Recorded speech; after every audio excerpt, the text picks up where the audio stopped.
महाराष्ट्र के मुख्यमंत्री देवेंद्र फडणवीस ने एमईसी समिट में कहा है कि Mumbai Ahmedabad bullet train project 2028 तक पूरा हो जाएगा। इसके अलावा उन्होंने पालघर में बन रहे वधावन पोर्ट के भी 3 से 4 साल में पूरा होने की उम्मीद जताई है। Bullet train will bring you to BKC in 20-25 minutes and this road will bring you to Mumbai in 40-45 minutes. We started it afresh and today I can tell you that every bit of work of bullet train is being taken up and it's happening at a great pace. So let's say that by 2028 we'll be able to travel in the bullet. A game changer port.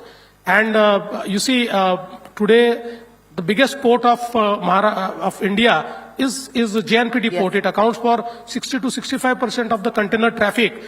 And this Vadhavan port is 3 times bigger than JNPT. Next 3 to 4 years, we'll start the operations of Vadhavan. Industrial production की रफ्तार में इजाफा देखने को मिला है। मार्च में IIP growth 2.7% से बढ़कर 3% पर आ गई है। इस दौरान मैन्युफैक्चरिंग ग्रोथ 2.58% से बढ़कर 3% हो गई है। इलेक्ट्रिसिटी ग्रोथ 3.6% से बढ़कर 6.3%, प्राइमरी गुड्स ग्रोथ 2.8% से बढ़कर 3.1% और इंफ्रा गुड्स ग्रोथ 6.8% से बढ़कर 8.8% रही है। कंज्यूमर ड्यूरेबल ग्रोथ भी 3.7% से बढ़कर 6.6% हो गई है। माइनिंग, कैपिटल गुड्स और कंज्यूमर नॉन ड्यूरेबल्स की ग्रोथ में गिरावट देखने को मिली है।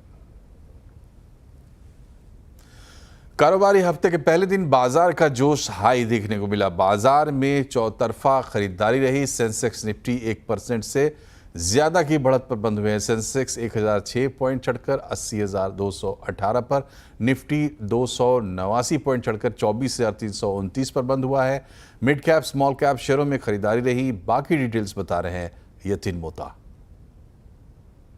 जी, तो आज अगर हम शेयर बाजार की बात करें तो बहुत ही बढ़िया सोमवार रहा। अगर हम शेयर बाजार की बात करें तो रिजल्ट्स के बाद ऑब्वियसली रिलायंस इंडस्ट्रीज के शेयर में सबसे ज़्यादा 6% की तेज़ी का रुझान देखने को मिला। इसके अलावा सन फार्मा, जेएसडब्ल्यू स्टील और डिफेंस स्टॉक्स खास करके बीईएल और एचएल जैसे काउंटर्स में अच्छी खासी खरीदारी का मूड माहौल रहा। अगर हम स्पेसिफिकली लूजर्स की बात करें तो रिजल्ट्स के बाद श्रीराम फाइनेंस के काउंटर में आज भी लगभग 7-8% इंट्राडे गिरावट रही, 5% नीचे सेटल हुआ।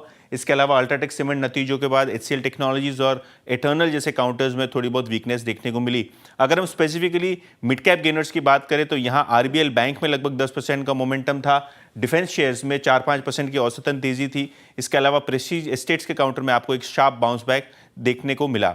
लूजर्स की बात करें mid cap end of the market में तो एनबीएफसी शेयर्स रहे, एलएनटी फाइनेंस जैसे काउंटर्स, एमएनएम फाइनेंशियल जैसे काउंटर्स में 2 से 4-5% तक इंटरडे में गिरावट रही। इसके अलावा एम्फोसिस और पतंजलि जैसे काउंटर्स में भी आज गिरावट का माहौल रहा। और अब बात करते हैं आज के